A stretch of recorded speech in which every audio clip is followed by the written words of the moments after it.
সবাইকে নমস্কার জানিয়ে আজকের ভিডিওটা শুরু করছি। আজকে আমি বানিয়েছি জিরা আলু।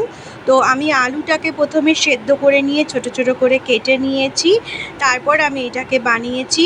আর এটা দেখো লাঞ্চ বক্সে বা ব্রেকফাস্ট ডিনার সব সময় খুব ভালো যাবে সব কিছুর সঙ্গে।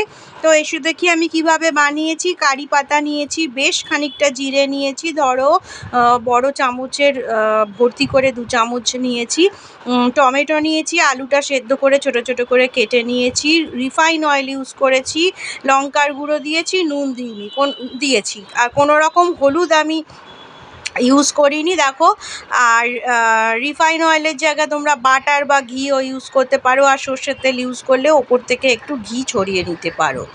তো তারপরে দেখো এটা গ্যাসের ফ্লেমটাকে একটু আস্তে করে তোমরা ভালো করে ক্রিস্পি করে আলুটাকে ভেজে নেবে, তাহলে দেখবে দারুণ লাগবে খেতে, খুব ভালো টেস্টি হবে।